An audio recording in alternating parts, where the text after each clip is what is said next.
All right, week 4 review. Let's do it. All right, a lot of green on the board today. Did very well in the picks. Interesting games, interesting results, and a few that didn't go my way. But overall, not a bad week. So we're going to begin with the Bengals and the Jaguars. Jaguars get the banner for the win. I get the green check for picking this one correctly. Joe Burrow is not a rookie. It's definitely prevalent in the small sample size that we've seen him, where he has played well enough, and I think beyond expectations, given that this is a horrible offensive line, and the defense for this team is really really bad. So, but he has another good day: 25 for 36, 300 yards passing, one touchdown, one pick. Joe Mixon has a day: 25 carries, 151 yards, two touchdowns. Gardner Minshew continues to play well enough where I don't think he's the problem of the Jaguars. 27 out of 40 for 351, two scores and a pick. The DJ Chark comes back from his injury from last week. 8 receptions, 95 yards, two touchdowns. The Jaguars are still bad. They're still going to be bad, but they're probably more middle of the road than people want to think. They've just had some bad luck. And as far as where they would wind up, in the NFL draft next year, whether or not they get, a top 10 pick is probably, hard to project at this point. But I think even if they do end up with a top 5, they're probably still going to take a quarterback, because there's still little pieces of Minshew's abilities and traits that you could be pointed at as flaws that are incorrectable. So I think the outlook for the Jaguars is, they're getting a lot of good play out of these players. I don't think Doug Marrone is the candidate to get fired first anymore, as I did think of that in the preseason. And as far as the Bengals go, as I said, Joe Burrow's not a rookie, and Zach Taylor has realized this, and this is just going to continue to open up the offense. He's just kind of stuck right now playing with the best that he has available. Joe Mixon had a good game, but in the passing game, AJ Green is about 1,000 years old. Tyler Boyd had a good game, but he's been inconsistent. T. Higgins is still getting acclimated to the speed of this level, and Drew Sample is a glorified blocking tight end who probably shouldn't have been taken in the second round 2 years ago. So overall, Joe Burrow is overcoming adversity to put on a good rookie season, and he's probably well on his way to winning Rookie of the Year, as long as Justin Jefferson doesn't do what he's been doing for the past 2 weeks.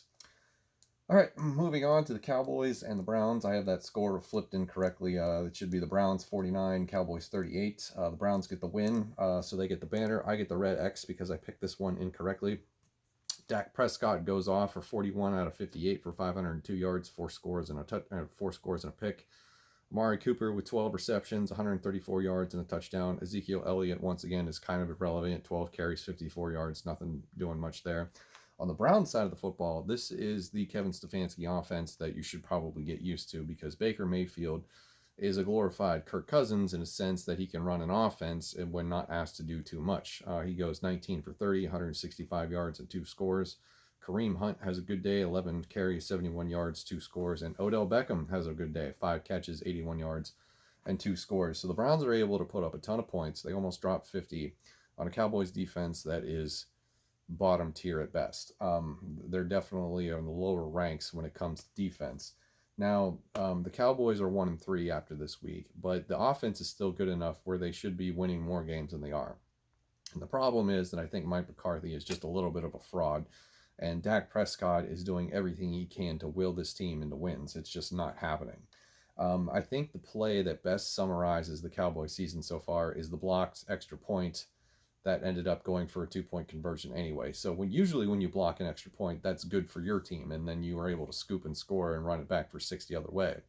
Instead, we have a near mirror of the Falcons game where they didn't pick up the onside kick, and then in this situation, the Browns pick up the block kick and they get it in for 2 points, and that's why we have a final score of 49-38 instead of 48-38. So in a sense, the Cowboys are fine. It's just they've had some bad luck and they've gone up against some good teams. The Browns suffered a little bit of a setback with the injury to Nick Chubb. For what I'm reading this morning, he's going to be going on short-term IR with an MCL sprain. So good news is that it's not severe and he'll be back later in the season. But until then, you've got Kareem Hunt, who is more than capable of carrying the workload in this offense. And they've opened up the playbook with the trickery. The Jarvis Landry touchdown pass to Odell Beckham was pretty fun. And I don't think that the Browns should slow down any bit at all. This team is 3-1, and they look like they're for real. Moving on to the Lions and the Saints. Speaking of a team that is not for real, that is the Detroit Lions, because this was one of my upset picks and I didn't get it. So I get the Red X. Saints get the banner for the win, and the Lions blow a 14-0 lead in the first half. Drew Brees has a pretty decent game, 19 for 25 or 246 yards, 2 scores and a pick. That 9.8 average, though, is still going to keep that dead arm talk in play, if you will. Alvin Kamara goes 19 for 83 and 2 scores. Stafford has 17 for 31, 206 yards, 3 scores and a touchdown. Galladay scored the touchdown 15 yards out, so he's back from his hamstring injury. Overall, the involvement with the Detroit Lions this season has been, sort of just a balancing act of exceeding expectations and then living up to the expectations that this is a poorly coached football team. And, Matt Patricia loses another game despite having led in the beginning. They have lost 12 of their last 13 where they've had a lead, which is just ridiculous. And Matt Patricia's record drops to 10-25-1. And in the post-game press conference, he was asked, do you still feel like you were the man for the job? And he said, we had a lot of work to do when I got here, and that's what we're doing, which is a complete horseshit answer. And he should be fired for that alone, because Jim Caldwell had 3 winning seasons out of the 4 he was here. And he replaced a guy who was consistently winning games, even had, I think it was 1 or 2 playoff appearances. And now this guy can't hit a broadside of a barn. So Matt Stafford and the rest of this team deserve better than Matt Patricia. And Matt Patricia is probably on his way to getting fired. And I think it's going to happen sooner than later, probably around week 8, because these kind of performances just can't keep piling up. It's just, this team is going nowhere. And it's just, it can't win football games. And despite the fact that the Saints were as injured as they were, and which was one of the reasons why I picked them, because I figured, Marshawn Lattimore is out. Michael Thomas is still out. You got Kenny Galladay coming back. You got Jeffrey Okudah, who's playing better than he did against the Packers. Signs pointed that this could be a trap game for the Saints, and then the Lions blow it. So seriously disappointed in them, and seriously disappointed in Matt Patricia having the arrogance that he does to say that this is not his fault and have no accountability. Moving on to the Dolphins and the Seahawks. The Dolphins gave them a game, but ended up not being enough. Russell Wilson goes 24 for 34, 360, 2 scores and a pick. Probably the best news of the day for the Seahawks and their fans was that Chris Carson looked good. He was 16 for 80, 2 scores. Ryan Fitzpatrick is still your starting quarterback, 29 for 45, 315 yards, no touchdowns, 2 interceptions. The run game was pretty much absent. Myles Gaskin had 10 carries. Fitzpatrick ended up leading the team in rushing again, which is continuing to be a problem. And Devontae Parker has a decent game, 10 catches, 110 yards, but no touchdowns. They only scored, the only touchdown they scored was on the Fitzpatrick run with about 1:15 left to go, and then they didn't recover the ensuing onside kick. So spending all your time kicking field goals, as we've seen and learned in the past, is not a way to win football games, especially when it's against Seattle.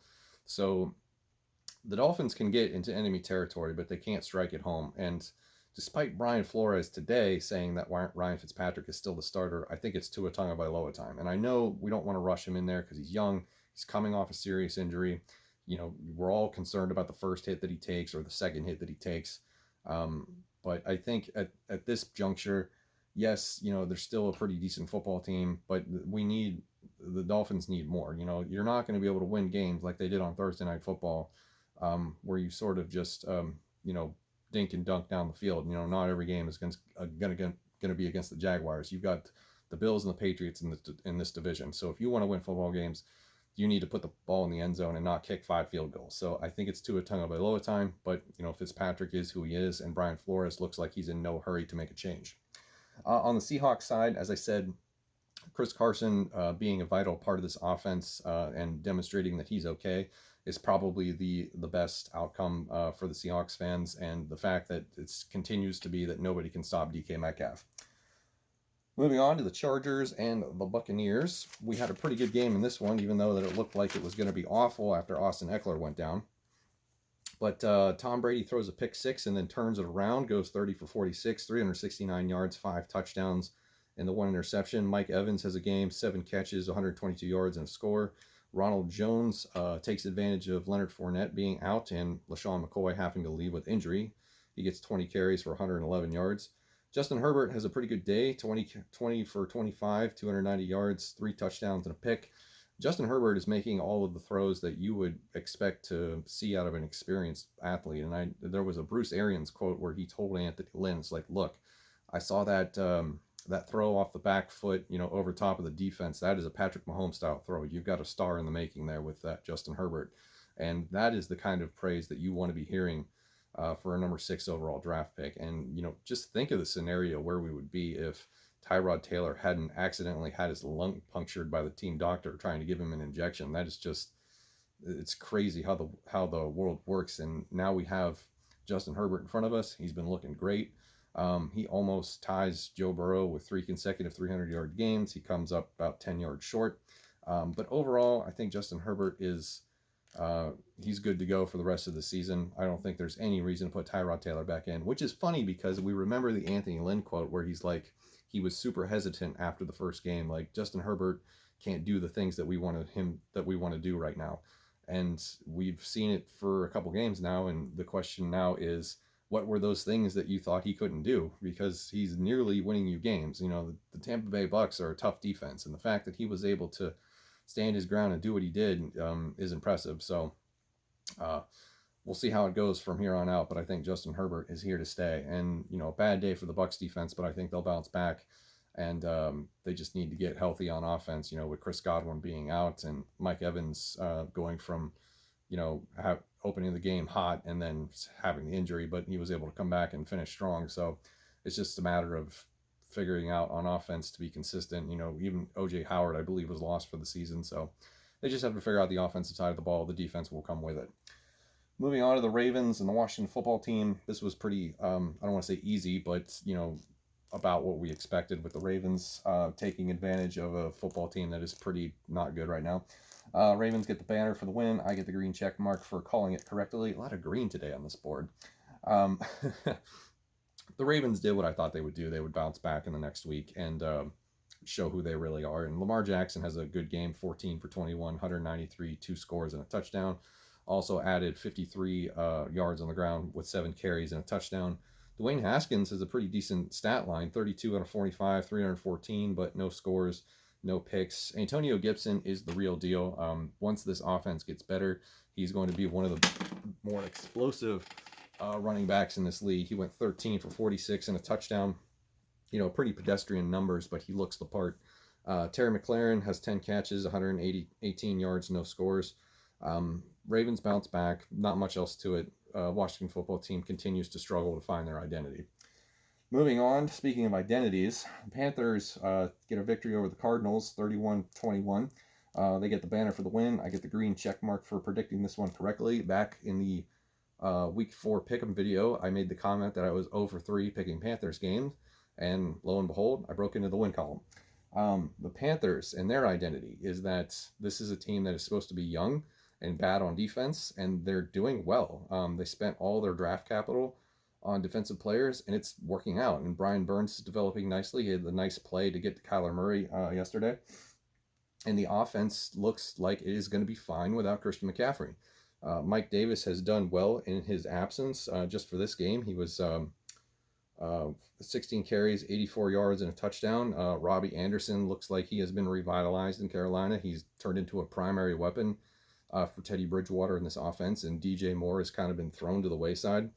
On the Arizona side, Kyler Murray goes 24 for 31, 133 yards, but throws for 3 touchdowns. So the performance isn't what you want to see out of him. He's getting the ball down the field and scoring, but the errant throws and the miscommunications still have to be weeded out. And I'm starting to think that this Cardinals team that started 2-0 isn't actually as good as they were. I've been calling the Bears fraudulent for being 3-0 for a while now, and the Cardinals are starting to creep into that fraudulent category.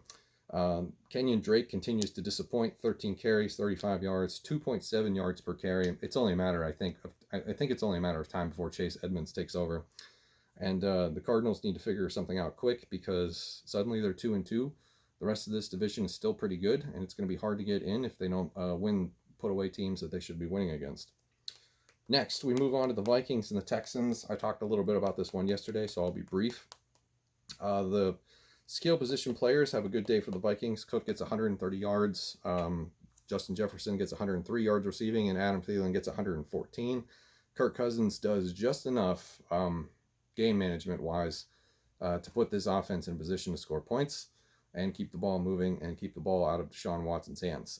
It looks like he's gained some confidence throwing to Justin Jefferson, throwing him open, and that is great. That's what we need to be seeing. I think Justin Jefferson is, proving why he was worth it. He was worth that first round pick that they got him in the draft, and he should only continue to get better. On the other side, the defense for the Vikings was able to hold Watson in check for a while, but in the second half they opened it up. He goes 20 for 33, 300 yards, 2 touchdowns, no scores. Will Fuller has a good game. 6 catches, 108 yards, and a score. Probably could have had another one, but he couldn't handle that last-minute one there at the end of the game. Overall, the Texans are bad. They might just be a really bad football team. We're starting to run out of excuses for them. Up until this point, it was, well, they played, 3 good. They played against the 3 best teams in the AFC. What more could you ask for? They did what they could. But, it's not looking good for them. I think this... And the part that's the worst is that they traded away their first and second round picks to Miami.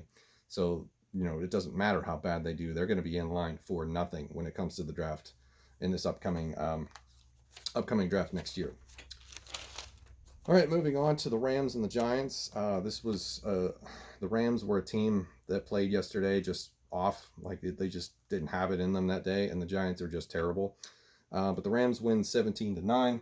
I get the green check for correctly picking it, and the Rams get the banner for the win. Daniel Jones is just struggle bus city right now, 23 for 36, 190 yards, no touchdowns, and an interception. Jones and Wayne Gallman tied for the rushing title in this game for the Giants. Both had 6 carries for 45 yards. That's a problem. Devontae Freeman has just been invisible since they signed him.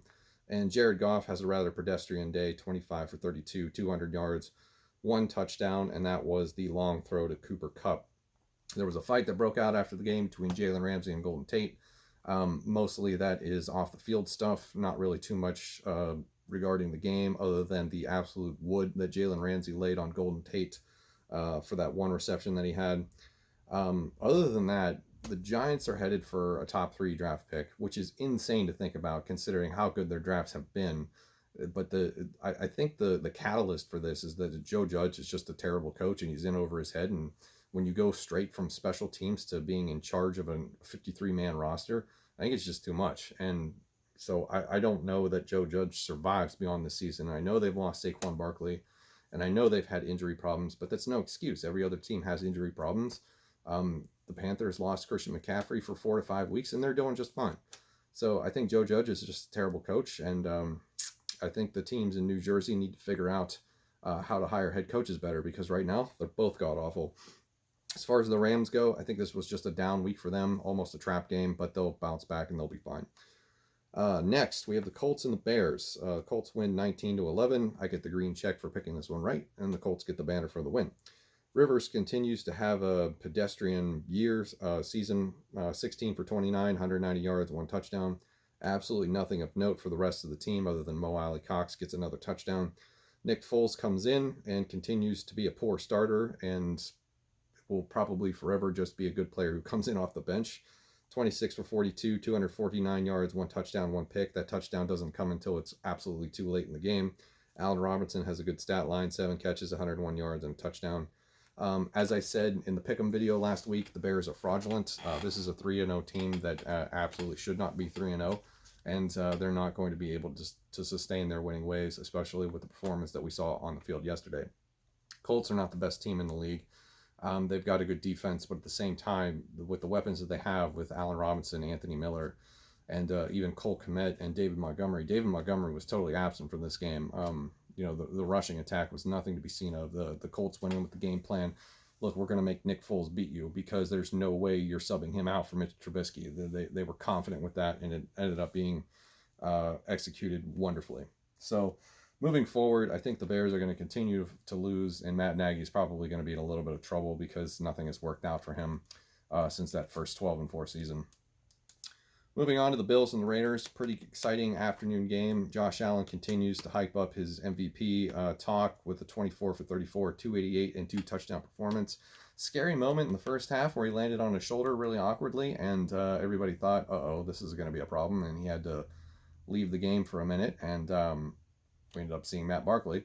But thank God nothing severe came out of it. You know, I believe he was in a brace on his shoulder for the rest of the day, but ended up finishing strong. Diggs has 6 catches, 115 yards. Derek Carr on the other side, 32 for 49, 311, and 2 scores.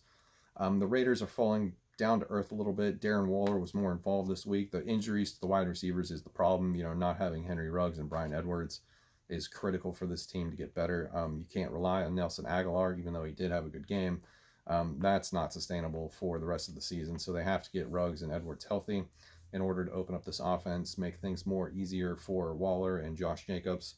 On the defensive side of the ball, the Raiders are doing fine. They just didn't have an answer for Josh Allen, and quite frankly, nobody at this point does. Moving on to the 49ers and the Eagles, last game of the day. The 49ers were one of my upset picks. Or not upset picks. I think this is more of an upset considering the Eagles probably are one of the worst teams in the league right now, despite leading the division with a 1-2-1 record. So the 49ers lose 20-25. I get the red X for the loss, and the Eagles get the banner for the win. Carson Wentz proves that he doesn't suck, but at the same time, he proves that he's pedestrian. 18 for 29, 193, and a score. Nick Mullins had a good game until he got injured. 18 for 26, 200 yards, 1 touchdown, 2 picks. Now that Nick Mullins is injured, I think that the QB controversy that potentially could have happened is now erased in San Francisco. It will be Jimmy Garoppolo's job when he comes back. George Kittle, welcome back from injury, 15 catches, 183 yards, and a touchdown.